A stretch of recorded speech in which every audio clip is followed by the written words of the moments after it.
今看专栏卖一款冷冻的台湾五桂鱼排，高雄市卫生局验到讲有违法的动物用药，要求爱全面回收。专栏嘛已经落价，消费者嘛会当去退钱。这是婚姻一间厂商制作的，规批产品是拢出货予专栏。卫生局即马嘛去当市乡的养殖场来抽验。 专联门口大回收公告提醒民众退换货，因为因被为婚姻来后期到2017年9月冷冻台湾钓鱼排，和高雄卫生局验出不得检出的动物用药。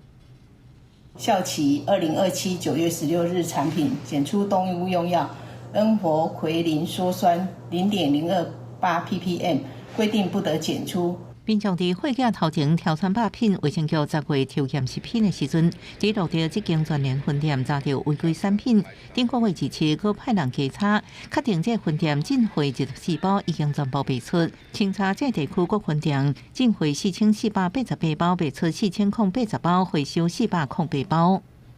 听到这样子就不敢吃了。 民众希望政府搁较严格把关。医师表示，恩活奎林羧酸是功效性抗生素，依法禁用伫水产品，因为伊毋但会互环境的抗药性细菌增加，也可能互食人有过敏反应。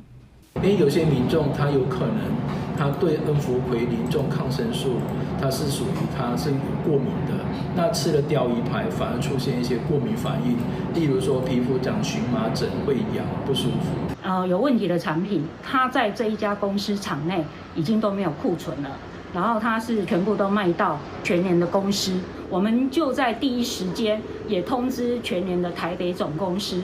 婚姻卫生局调查确认，制造商共会费全部拢予专联。相关单位也派人到当市乡的养殖场抽验，后续会进行复检加管制。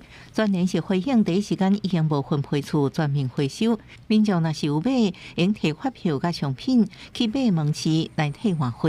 记者综合报道。